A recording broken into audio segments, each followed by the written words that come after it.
Bonjour à tous. Vit-on des moments décisifs, des heures décisives pour la Troisième Guerre mondiale? Des attaques sur le sol russe de plus en plus nombreuses, faux drapeau, on va étudier tout ça. Zelensky qui semble se planquer, partir, l'OTAN qui s'agite, l'Union européenne qui en remet une couche, la France qui fait son plus grand exercice militaire en ce moment même depuis 30 ans. Bref, on va revenir sur ce qui se passe. Si vous avez suivi mes vidéos depuis des mois et des mois, vous n'êtes pas surpris. On avait parlé de cette gradation croissante, de ce qui devait se passer ce printemps, des provocations possibles, voire des bombes sales. On va venir sur tout ça dans cette vidéo. Pourquoi? Pour alerter pour la paix, parce que nous voulons la paix contre la Troisième Guerre mondiale, c'est écrit ici, et parce qu'on se bat sur les vraies causes, à la racine des choses. Et c'est ce qui manque incroyablement dans l'analyse en France, où on est submergé de propagande, atlantiste notamment.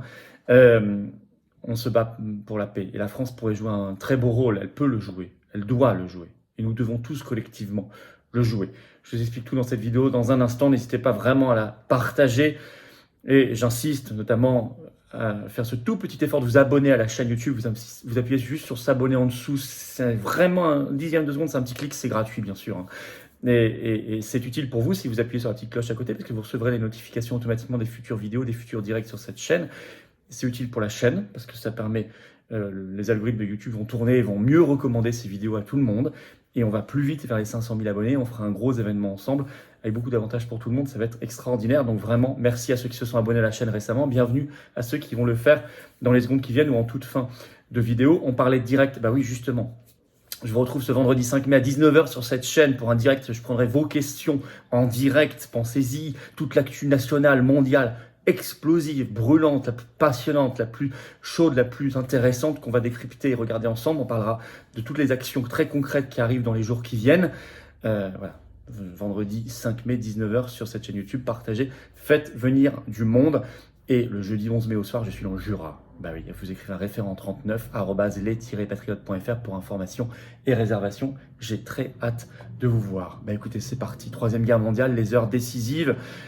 Oui, allez voir mes précédentes vidéos si ça n'est pas le cas. Mais enfin bon, sinon c'est pas grave, on va en parler ici. D'abord, l'attaque au Kremlin. Vous en avez entendu parler dans l'actualité. Ça s'est passé dans la nuit du 2 au 3 mai. La présidence russe, on l'a su comme ça, infirme, je cite, que 2 drones qui visaient le Kremlin ont été mis hors service grâce à l'utilisation du système radar. Et la présidence russe parle toujours d'une tentative d'acte terroriste et d'attentat contre la vie du président, donc Poutine. Alors il y a des vidéos qui circulent, notamment on voit une explosion au-dessus de la coupole du palais du Sénat, au Kremlin. Alors, en conférence de presse depuis Helsinki, donc en Finlande, Zelensky, le 3 mai, a dit, je cite, nous n'avons pas attaqué Poutine. Donc, il dément la participation ukrainienne. Alors, quid? Dans tous les cas, c'est une explosion au-dessus du Kremlin, c'est une escalade très dangereuse. Quand je parle d'heures décisives, il faut mesurer les choses. Je pèse mes mots. C'est une escalade très dangereuse, quelle que soit l'origine de tout cela. Alors, soit c'est effectivement l'Ukraine. Ça n'est pas, évidemment, impossible. Les médias vont vous dire c'est impossible. Ils vous disaient la même chose sur l'assassinat le 20 août 2022 de Daria Dugin. Et finalement, même les services américains ont dû dire le 6 octobre que c'était effectivement, je cite, une partie du gouvernement ukrainien. Parce qu'en plus, en Ukraine, c'est à peu près le chaos, hein, y compris à l'intérieur du gouvernement. Donc, il ne faut pas du tout rejeter cette possibilité. Soit ce sont des faucons américains dans une opération sous faux drapeau. Et là, on se dit, bah, ils ont bien fait, selon toute vraisemblance, et selon l'enquête du journaliste d'investigation Seymour Hersh, qui est américain lui-même, hein, ils ont bien fait exploser les gazoducs Nord Stream 1 et Nord Stream 2 en septembre dernier, les Américains. Donc, et on sait que certains faucons veulent mettre de l'huile sur le feu, et là, c'est bien le cas, pour accélérer la Troisième Guerre mondiale. Soit c'est la Russie, opération sous faux drapeau. Et certains disent, regardez ce qu'a dit sur Telegram le 3 mai l'ancien président russe Dimitri Medvedev. Il a appelé, je cite, à l'élimination physique de Zelensky et de sa clique. Oui, peut-être, mais à ce moment-là, la Russie aurait aussi montré de la faiblesse et de la vulnérabilité. Et est-ce qu'elle en a besoin, y compris vis-à-vis de sa propre population? Pas forcément. Donc, on n'a pas de certitude, bien sûr, mais a priori, contrairement à ce que font les médias ici, les médias atlantistes, il ne faut pas rejeter une hypothèse, parce que c'est ce qu'on a fait lors de l'explosion de Nord Stream, c'est ce qu'on a fait lors de l'explosion du pont de Crimée, c'est ce qu'on a fait lors de l'assassinat de Daria Dugin, et en fait, on s'était trompé. Enfin, ils s'étaient trompés, pas nous. Bon. En tout cas, quoi qu'il arrive, c'est une escalade très dangereuse, encore une fois. Alors, dans le même temps, l'Ukraine nous dit, ça y est, la contre-offensive va arriver. C'est l'Ukraine, en fait, c'est l'OTAN derrière. Elle aurait même débuté. C'est ce que, selon l'agence Reuters, le 3 mai, nous dit cela. Elle cite le fondateur du groupe Wagner, donc russe, Evgeny Prigojine, qui parle de phase active, ça y est, de la contre-offensive qui était annoncée de la part de l'OTAN et de l'Ukraine. Et effectivement, BFM TV ce 3 mai a titré ceci, je cite, c'est en ligne, hein, en Ukraine, la contre-offensive décisive du printemps se prépare.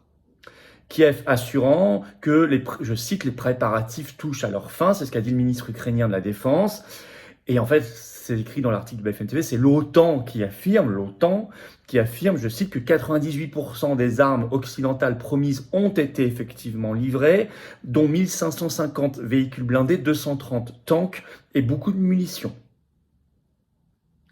Et il y a eu, cette fois-ci c'est assez nouveau, beaucoup d'attaques sur le sol russe et en Crimée, que la Russie considère comme territoire russe, que l'Ukraine considère comme territoire ukrainien, vous le savez, qui est de fait, en tout cas, russe dans son administration. Alors je vais vous citer un extrait de tout cela, c'est dans l'article de BFM TV. Vous allez comprendre, il y a eu des attaques sur le sol russe. Je cite. En 4 jours, des engins explosifs ont fait dérailler 2 trains de marchandises, endommagé une ligne à haute tension dans la région de Leningrad, nord-ouest. Une attaque de drone a provoqué un énorme incendie dans un dépôt pétrolier en Crimée et une frappe ukrainienne a fait 4 morts dans la région de Bryansk. Il faut ajouter ce 3 mai une attaque de drone contre une raffinerie à Ilsky en Russie. Donc ça se multiplie. On voit bien là aussi que ça dégénère. En tout cas, certains font dégénérer. Et c'est à ce moment-là que les États-Unis et l'Union européenne en remettent une couche. Alors les États-Unis ont annoncé ce 3 mai 300 millions de dollars d'aide militaire supplémentaire, essentiellement des munitions.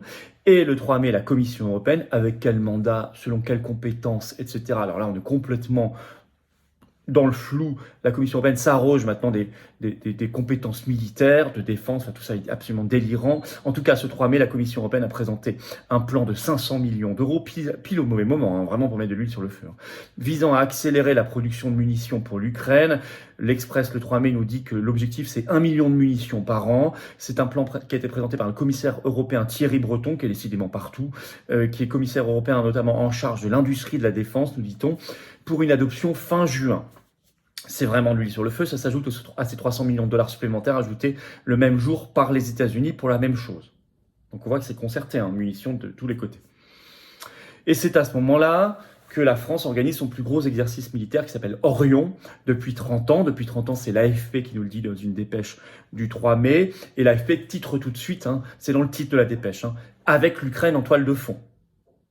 Alors c'est 20 000 véhicules, c'est 12 000 soldats, dont 85% de soldats français, mais aussi des Belges, des Britanniques, des Allemands, des Américains, des Espagnols, donc c'est tous les pays, toutes les nations de l'OTAN.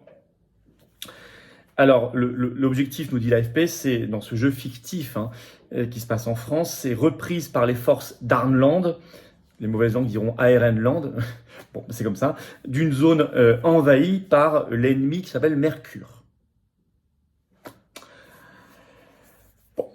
Alors, est-ce que Zelensky se planque?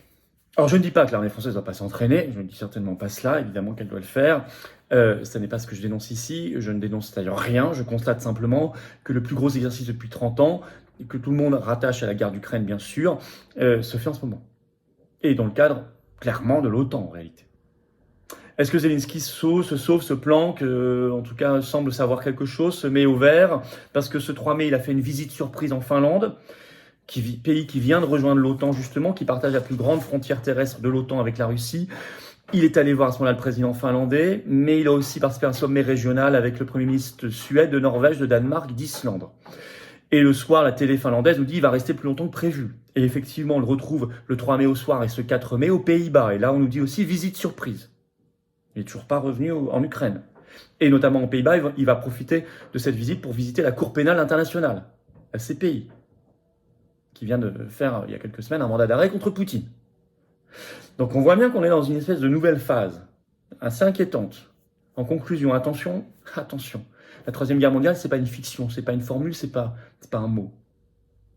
C'est possiblement une réalité qui se passerait possiblement ici et qu'il faut donc à tout prix éviter pour la paix. C'est un combat vital et essentiel pour nous et les générations qui viennent. Je le dis, le redis.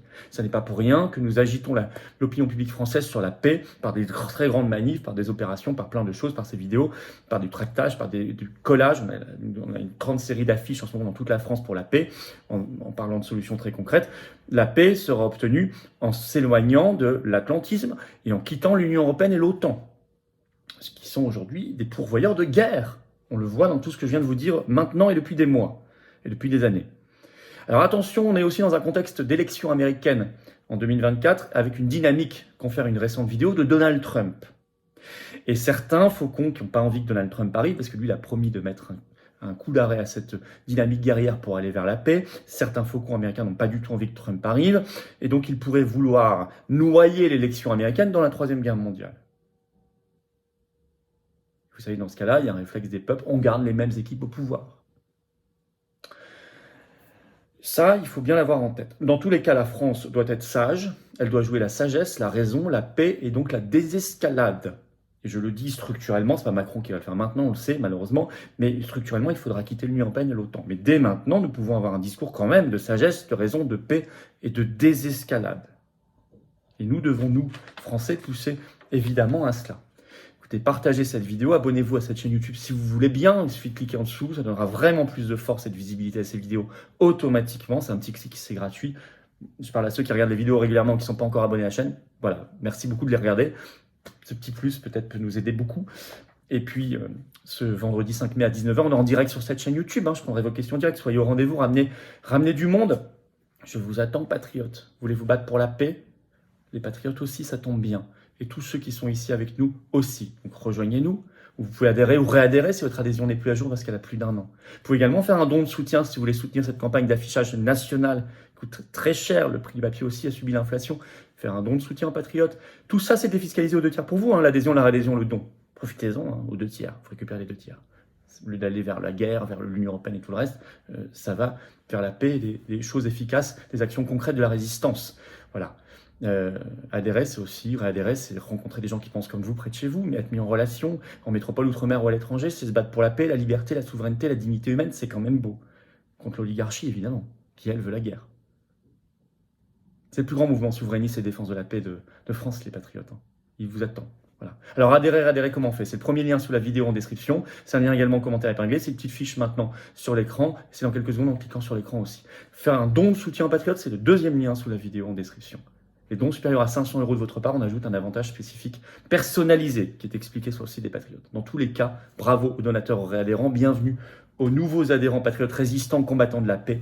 Vive la France!